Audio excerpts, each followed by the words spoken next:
No polls. No pundits. Just vibes. This is Vibes Only, the podcast that checks the vibes of American politics every week. And the vibes this week... Same old tired playbook. Next question, please. That's it?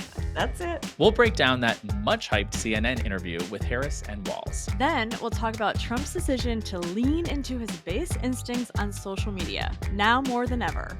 This is wild stuff, Katie. I don't have any other way to explain it. This is Trump reposting memes he sees from his fans on Truth Social. Then we have to get into Trump dancing around the issue of reproductive rights and what his vote on his home state's 6-week abortion ban tells us about his priorities. All that before playing an It's Giving, pulling up our group chat, and leaving you with a good vibe.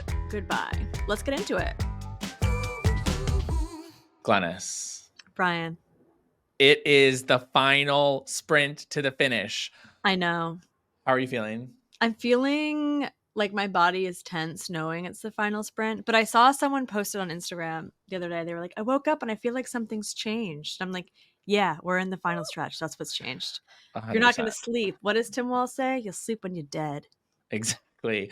Labor Day is the official kickoff to election season, which to most of our listeners is probably laughable because you've been watching polls and debates and all these things for many months. But this post-Labor Day sprint really steps up the amount of communication coming from the campaigns, both the presidential and further down ballot. Yeah. This is when a lot of the spending kicks in, particularly from like independent expenditures. Almost 40% of all political donations are given between Labor Day and Election Day. Crazy. So there really is this huge inflection point, an increase in political activity, and we are at the top of the roller coaster, hands up, buckled in, ready to go. Ready to go. I need one more good night's sleep and then I'm ready to go. That's how I feel. But no, I mean, we're going to be talking about it truly ad nauseum for the next 2 months of all the different ways that you can get engaged. And we're going to be talking about every moment of the next 2 months of this crazy campaign cycle that we live in. This is actually the point of the cycle where all of your non-political friends start to tune in. So today is a perfect day to send someone a link to this episode of Vibes Only so that they can get all of their news in quick 30-minute recaps every week for the next 9 weeks until Election Day. Totally. So it kind of low-key started, though, last week with this CNN interview. Did you catch it? Yeah. If that was the start, then it was very much the video of that girl like coming off of the stumbling blocks with like her shoe falling off.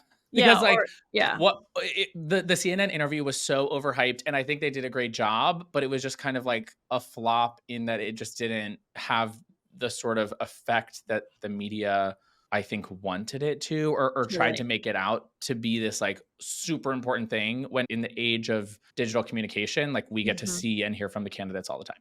Yeah, it definitely was like legacy media at its worst. Like they had a by the second countdown clock in like the right lower corner, CNN did.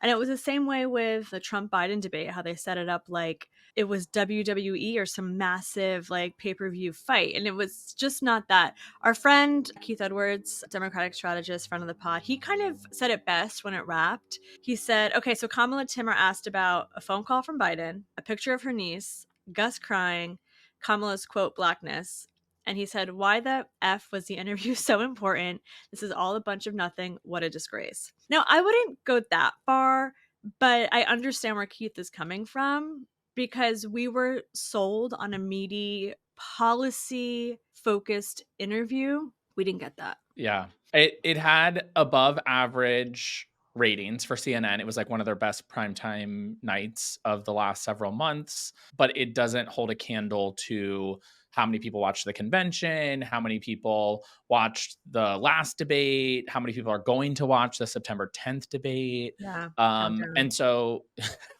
we'll start our second by second countdown to debate. I mean, that's actually, I think, worth counting down to. But I think that it's important for both candidates, all candidates, to engage with the media. Like, the media is an important institution of the electoral system and like holding people to account.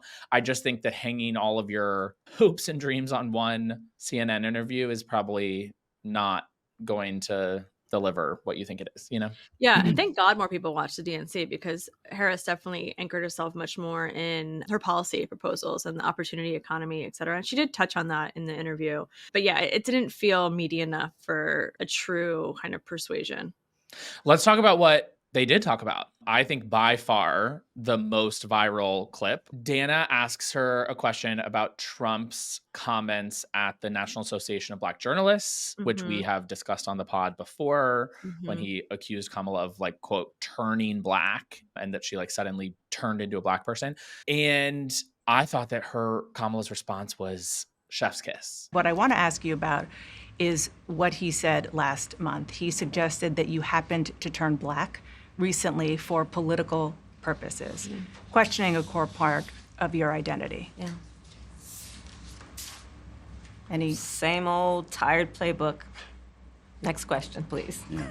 That's it? That's it. It was perfect. It was perfect. Like, I'm not going to be pulled into some debate about my race that Donald Trump is using personal attacks to try to derail the national conversation and my campaign. I'm not going to be pulled into it. I'm not taking debate. Next question. I'm obsessed with that. Yeah, same. Something that got a lot of traction online, which really, really chapped my ass, and I'll get into why, was Harris was asked whether she would appoint a Republican to her cabinet. And she said, Yes, I would. Anyone in mind? Yes, I would. No one in particular in mind. We got 68 days to go with this election, so I'm not putting the cart before the horse, but I would. I think it's really important. I have spent my career inviting diversity of opinion. I think it's important to have people at the table when some of the most important decisions are being made that have different views, different experiences. And I think it would be to the benefit of the American public to have a member of my cabinet who was a Republican. The internet didn't like this, like the left side of the internet. And I wanted to just scream at everyone and say, newsflash, people, almost every single president, like since George Washington, has appointed opposing parties to their cabinet. This is not some new thing. And also, it just speaks to the way that the left kind of imploded online around this, just speaks to this division, this stark division in this country. And it's like, no, we do want a moderate Republican in the cabinet because we want additional viewpoints. So that I really was like, okay, internet, let's turn it down a notch here. It's because people are dumb. Auto-tune that. It's ridiculous to me, and very predictable, like overreaction from the far left, I guess. I posted about this, and my comment was that I feel like the Democratic Party went from Amelia Bedelia to SEAL Team 6, like overnight with Kamala in charge. Yeah. They are making the most strategic choices about how to expand her path to victory, which is, newsflash, what a campaign is supposed to do. Right. That is the goal, is to attract every possible voter into your camp, and then push for the agenda that those people are electing you to enact. And so, brilliant move by her, smart to highlight it in an interview like this, and very silly for people who actually support at least 95% of her policy agenda to try to have a backlash to some sort of footnote. Right. I was like, okay. Decision like this. It's very silly. Yeah, take a break. Take a break and get a grip. So whether it's the CNN interview or the messaging choices made at the convention, I think that Kamala has been incredibly disciplined in what she wants to focus on, always bringing things back to how she's going to help the middle class and keeping a focus on cost of living and the issues that affect people the most every day. Trump is doing the exact opposite, where he's drifting further and further and further from what the Republicans want to talk about, namely like immigration, and instead focusing on personal attacks against Vice President Harris, against Tim Walz, and kind of anybody who just comes across his newsfeed, it seems like. Yeah, he's not just like going further and further away from policy. He's going further and further away from basic human decency and respect. Say that. It's clear that there's this growing rift between Trump and all of the people running his campaign, where he's actually at rallies saying, people keep saying, quote, "Don't get personal. You'll win it on the border. You'll win it with inflation." You know, they always say, sure, please stick to policy. Don't get personal. But then he just asks the crowd what they want to hear. Right. Like it's a WWE match. Yeah. And they always respond that they want to hear him bashing Kamala and making sexist and disgusting jokes about her the way that they are on Fox News, and sort of repeating QAnon conspiracy theories and like these types of things, which are red meat for the base, but do absolutely nothing for swing voters. Totally. Just in the last, we have a list here, kind of a hit list. God. Last week, just in 24 hours alone, Donald Trump, he amplified, he retweeted a vulgar joke about the vice president performing a sex act, implying that she owed her political rise to sexual favors. Disgusting. Falsely accused her of staging a coup to secure the Democratic nomination. Come again? Blamed her on the assassination attempt. Because we all know the vice president's the head of Secret Service. Right. He shared a manipulated online image of Bill Gates in an orange jumpsuit and called for Barack Obama to face a military tribunal. When someone's using the term military tribunal, that they've lost the plot. We've lost the plot. Yeah. Like what? I don't know if you saw this. He's selling additional digital trading cards. Donald Trump's latest moneymaker is a new collection of $99 digital trading cards. Let the fight begin. And get this, anyone buying 15 digital cards gets a physical card with a tiny piece of the suit Trump wore in the debate against President Biden. People are calling it the knockout suit. I don't know about that, but that's what they're calling it. And, he also just continues to promote explicit QAnon conspiracy theories. And then I don't know if you saw this. This was like a big to-do. This even made it like to NPR. So it really cut through all of the media. His team at Arlington National Cemetery, something happened with his staffers, and one of his staffers roughed up one of the officials at Arlington National Cemetery, which is just, everyone knows Arlington National Cemetery is like, you don't touch it. You're very respectful there. It is like the tribute to our veterans and heroes of this country. So that really was just, for me, like, whoa, him and his team are just totally off the mark. Yeah, literally so much to unpack here. Let's circle back to the Arlington thing, because I think it's actually going to come up again at the debate. Him being as unhinged as he has been, especially with the conspiracy theory, like QAnon stuff, with the personal attacks on Kamala, it is easy to just like write these things off. And it's like Trump being Trump, like we've had to put up with it for almost 10 years now. Yeah. And it just kind of sort of like rolls off your back. But it's worth it to just pause and think, like, imagine if Ronald Reagan had tweeted, "Are you kidding me? You can see the wires on the moonwalk." Or like, if Obama had tweeted, "Who really did it? Hashtag 9/11. You know what I mean? Like crazy things that it is sort of unbearable to see someone loan the stature that comes with being a president, or former president in this case, to these wild, outlandish, disproven, dangerous conspiracy theories. Really cuts deep for me in a way that is so harmful to our country. Yeah. And it can't be looked over, and it can't be like, oh, that's Trump being Trump. We have to push back against it. It's infuriating. Yeah. And I mean, the best way to do that over the next 2 months is to do everything in your power to make sure Kamala Harris is elected, because he represents a large body of individuals in this country who identify with what he's saying and doing, and his chipping away at basic democratic values and the institution that people have fought very, very hard to protect. And this is not the point of the episode, so I will stop after this. But the point that I want to make is that when he came down that escalator, it was not a significant portion of America that believed in these types of conspiracy theories. He has built a pipeline with a fast track of like, how do we move as many people into the far alt-right conspiracy theory land as possible, because it helps him electorally. And someone willing to do that to this country is not someone that we should ever entrust with power ever again. Arlington Cemetery, because we have to comment on it.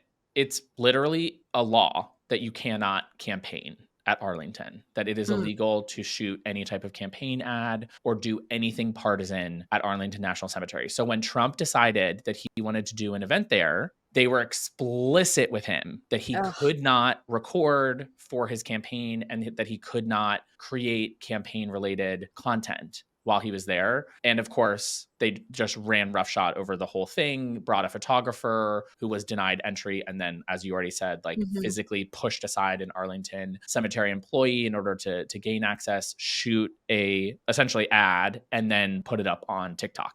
You can go watch it. And that, I think, really turned a lot of people who should be like open to Trump off. Like we've seen a lot of content online of people that thought that that was like just a bridge too far. Yeah. Okay. One more thing on Trump. Trump lives in Florida. He votes in Florida. Florida has a ballot prop this November. Number 4, it's about the constitutional right to have an abortion in Florida, which we've talked about on the pod, how if the Supreme Court is going to overturn Roe v. Wade, which they have done, it is now going to the state constitutions to uphold the right to abortion. Trump has been like tiptoeing around this about how he would vote on the ballot prop, and we finally got him. Yeah, this is a huge deal. Like I actually stopped what I was doing when I got this push notification, which I get a lot of push notifications, so that doesn't happen a lot. You broke the news for me. I saw it on your story right away.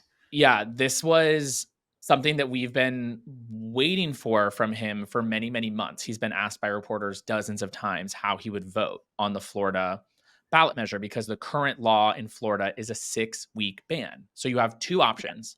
You either oppose a 6-week abortion ban, which is, as we all know, essentially a total ban, or you oppose it and you vote yes. Like those are the 2 options that you have. And so Trump, who we know values his ego above everything, has been trying to distance himself from the anti-abortion, anti-choice movement in recent weeks.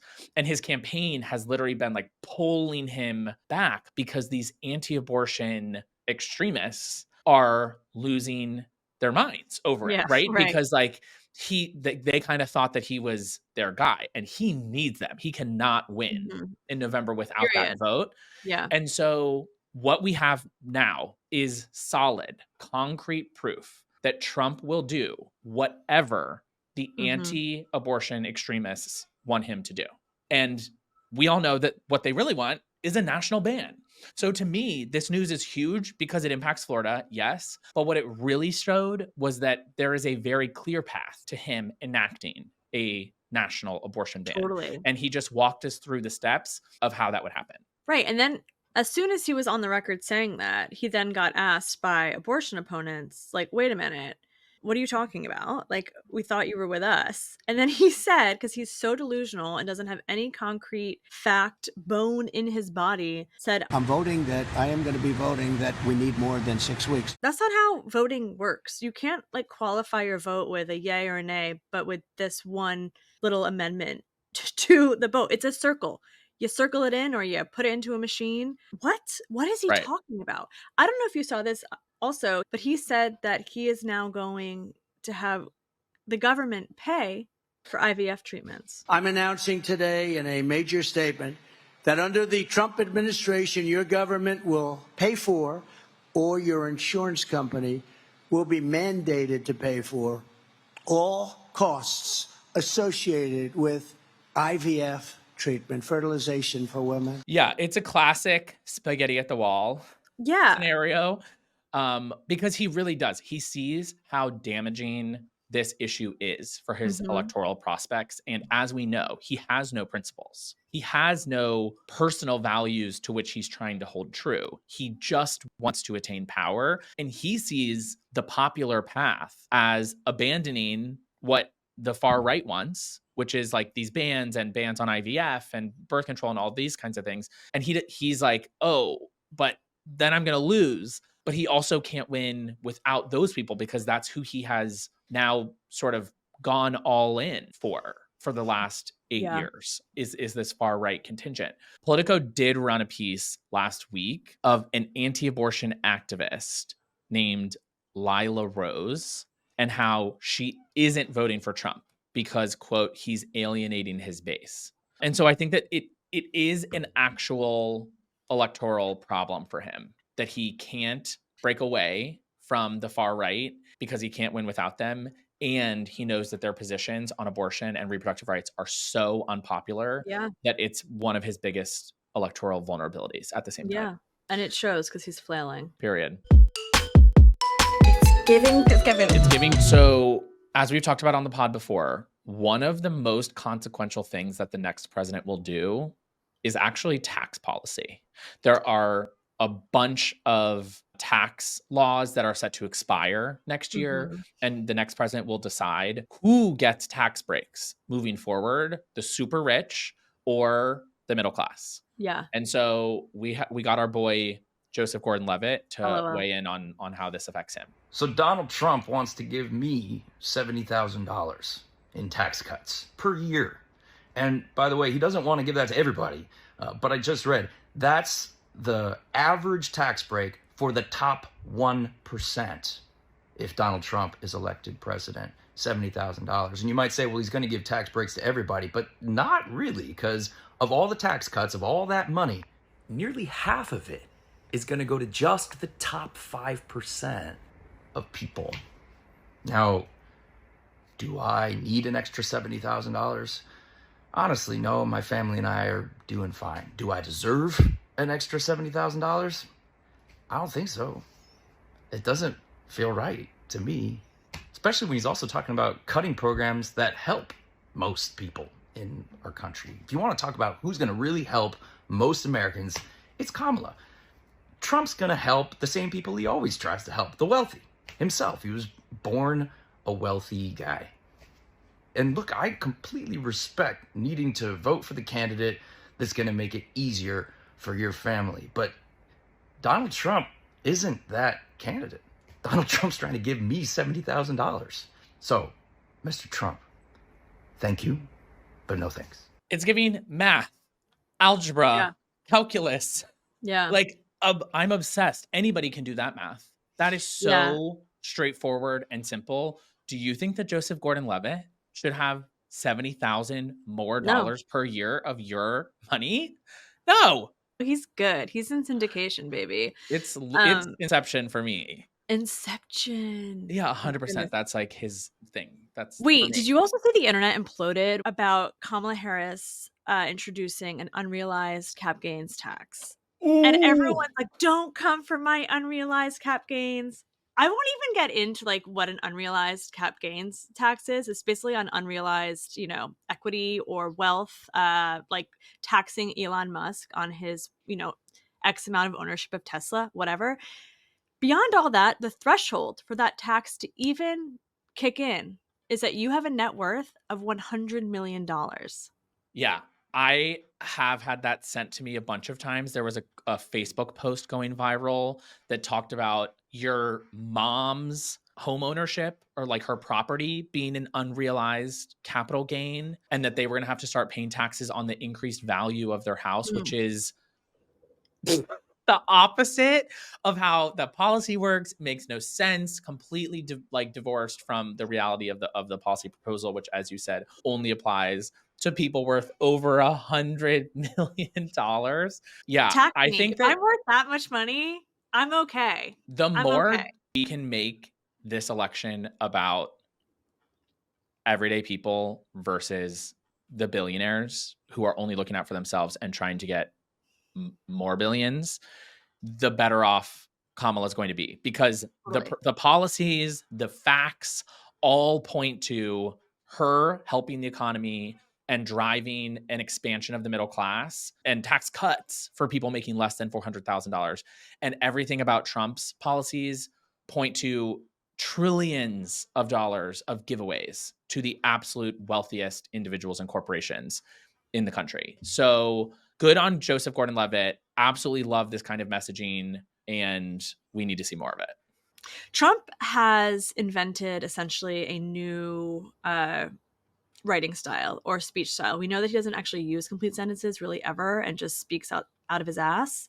But now he has a new definition for what that exactly is. You know, I do the weave. You know what the weave is?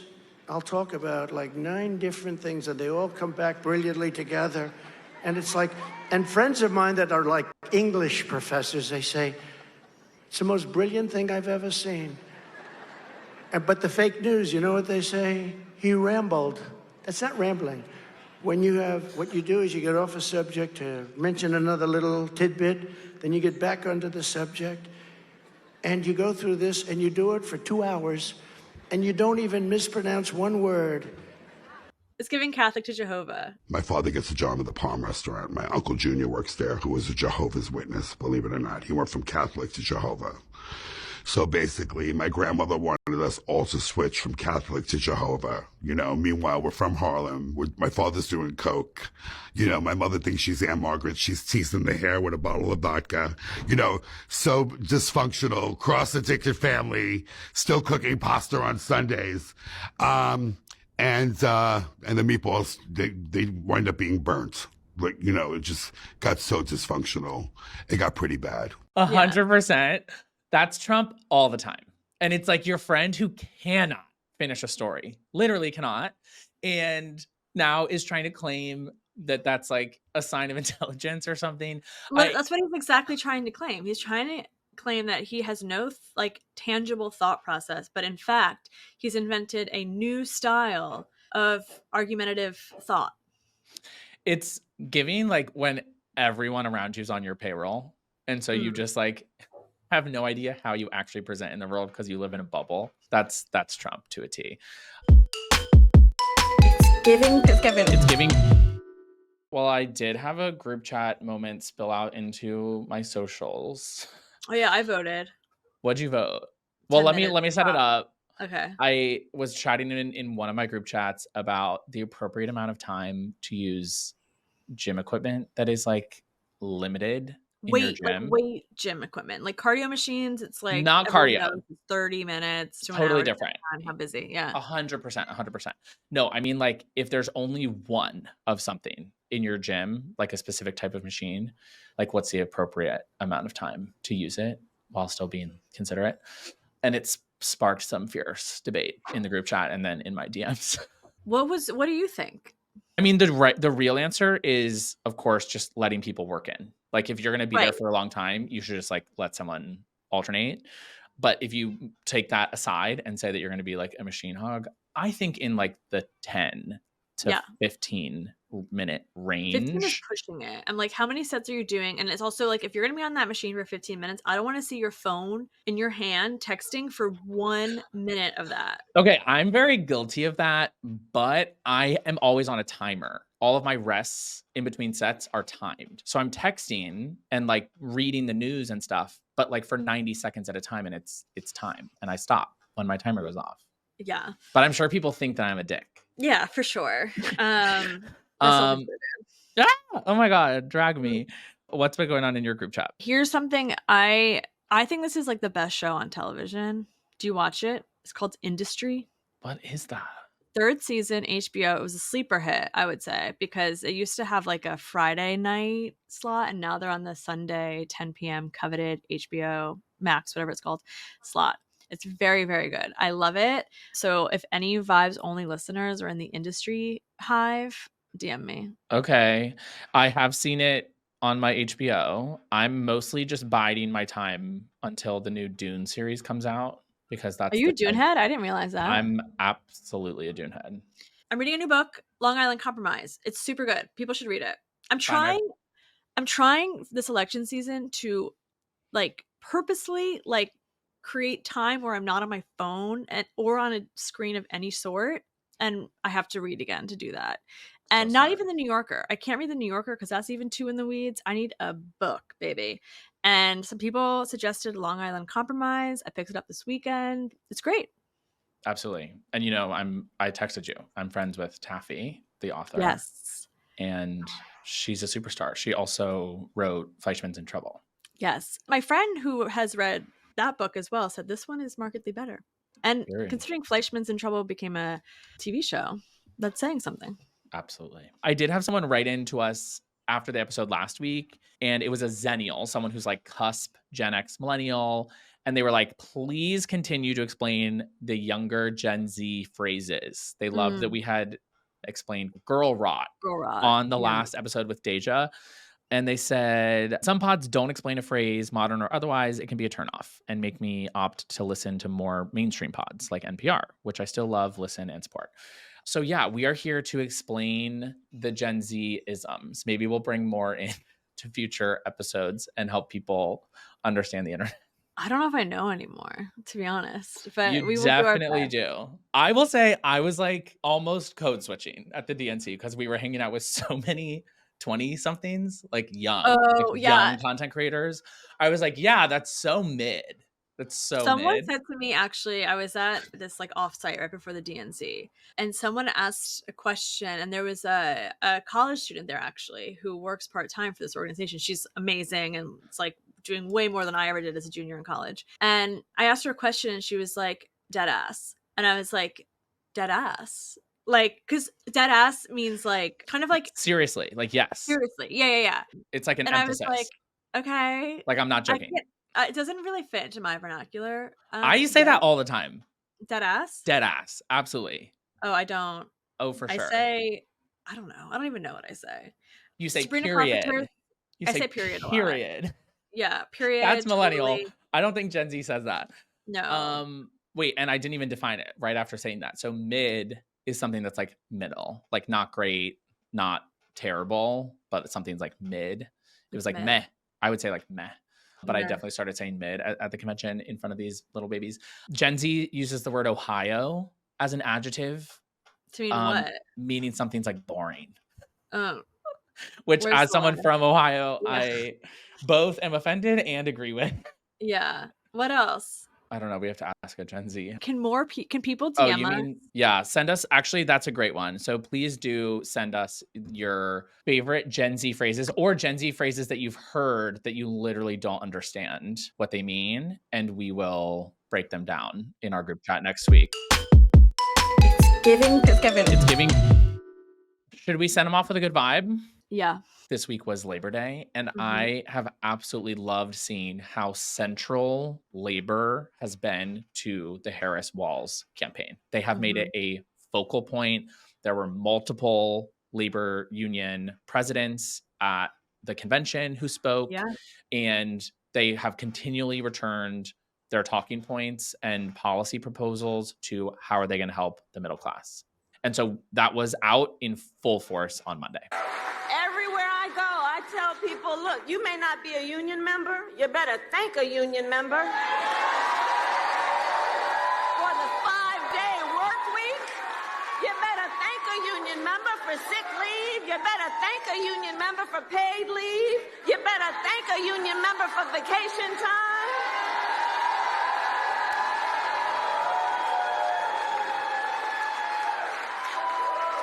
Because what we know is when union wages go up, everybody's wages go up.